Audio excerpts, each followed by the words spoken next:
Gru.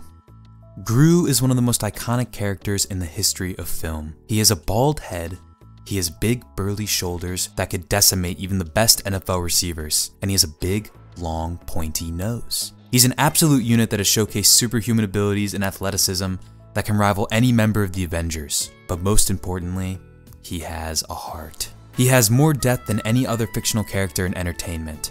Think Walter White, Zuko, Hank Hill. None can hold a candle to the metamorphosis that is Gru. In the first movie, he adopts 3 girls, Margot, Edith, and Agnes, in order to accomplish his plan of stealing the moon. Little does he know, the only thing that would be getting stolen is his heart. He goes from a sadistic supervillain who murders innocent civilians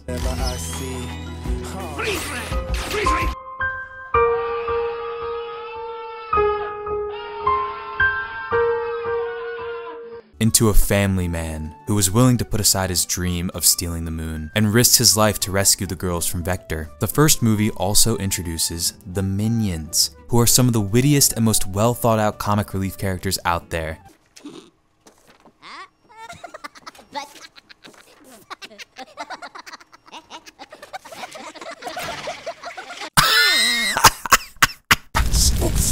The second film sees Gru's character arc from the first movie continue. He's left his life of despicableness behind in favor of a more quiet, humble lifestyle, producing various jams and jellies. Throughout the movie, he struggles through a subtle but agonizing internal conflict between his duty as a father to the girls and his natural instincts from his past of villainy. What serves as a catalyst to pull him out of this inner turmoil is Lucy. Not only is she one of the baddest women in the Despicable Me verse, but as the story goes on, her and Gru fall in a deep love and get married. What really showcases her importance as a character, and the genius of Illumination Studios, is the symbolism they employ to emphasize her as a savior for Gru. There's one scene early on in the movie when they first meet, where Gru tries to use his freeze ray on her. In this moment, he reverts back to his evil, destructive ways. She counters this with her lipstick taser, a weapon of mass destruction, and he drops the freeze ray. This is a genius way of alluding to the audience that once she shows up in his life,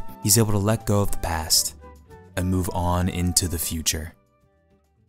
The third movie beautifully comes full circle and challenges Gru in a way he has never been before. In this masterpiece of a film, he meets his brother, Dru. Dru is the ultimate Chad of the villain world. He lives in a big ass mansion and has long, luscious hair. He teaches Gru about his family lineage, how their father was a master supervillain, and how they have it in their genes to be very bad boys. Dru is a genius plot device because he serves as an antithesis, fucking dumbass. However the fuck you pronounce it, to Gru's character. Gru worked his whole life to become a villain and accomplished very little, then abandoned it for a humble life and a family. Dru lacks all the qualities of a good villain, but lives in luxury off his father's accomplishments and is trying to make it in the villain scene. The Gru of old would have used that as a way of catapulting himself into the evil world and fueling his evil ways. But no, Gru is a changed man and is content with his life, with his wife and his kids. And that's what you call character development, people. After 7 long, grueling, agonizing years, Gru is back, baby. The first scene of the movie hooks us in with more of the Minions' hilarious antics. Then we are reintroduced to the beautiful Gru family, who are all beautifully rendered and updated with 2024 technology. This would already be enough for me to call this film a masterpiece, but then, but then, Gru Jr. He did it.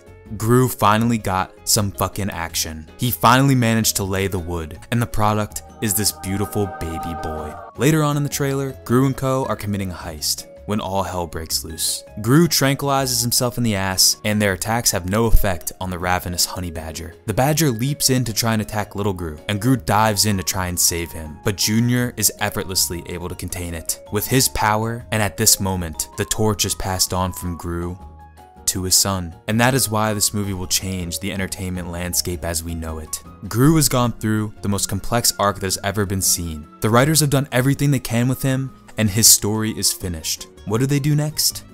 They move on to the next generation. Gru Jr. will have his struggles. He will have to battle his natural villainous instinct. After all, Villainy is in his genes, but he will have Gru there to mentor him and to offer him guidance. Gru's chapter has ended, but Gru Jr.'s chapter has just begun. Anything other than that, well, would be truly despicable. Thanks everyone for watching to the end of this video. If you like this one, subscribe to make sure that you're keeping up with the rest of my videos, and leave a thumbs up to support the channel. I will see you guys at the next one. Goodbye!